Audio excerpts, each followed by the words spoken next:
Kapit na lang ang tinitingnan. Kaya po tayo mga parents, as parents, huwag natin sanayin na gawing babysitter si cellphone o si tablet. Ito po, may tip ako sa inyo, baka maaari, lagi kayo naka-cellphone, nasa na yung ating ano. Bubukas nyo po yung sa cellphone nyo, bukas nyo yung, ano tawag natin? Setting. Night shield. Okay. Night shield. Eye control. Bukas nyo po yun, para natatrap yung mga radiation na posibleng pumasok sa mata ng mga anak natin. Which is later on sisira. Yun po. Yun ang tip ko sa inyo. Kaya po sinabi rin sa ulat, kulang yung naging yung mga activities ng mga anak natin. Nauwi po saan? Sa cellphone na lang. Hindi katulad nung mga edad ko.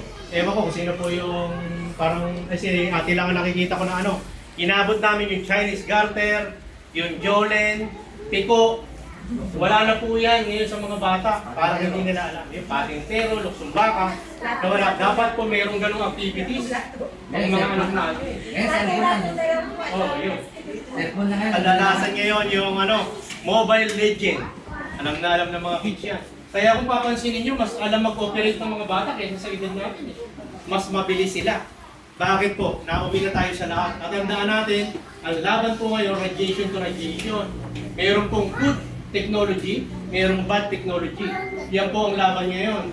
Kasi yung mapatira ka lang sa ilalim ng cell site, magkakakancer ka na po nun. Pagka ang lupa mo, tinayuan ni globe ng cell site, kumanda ka na ron. Hahani ka na po ng maraming radiation doon.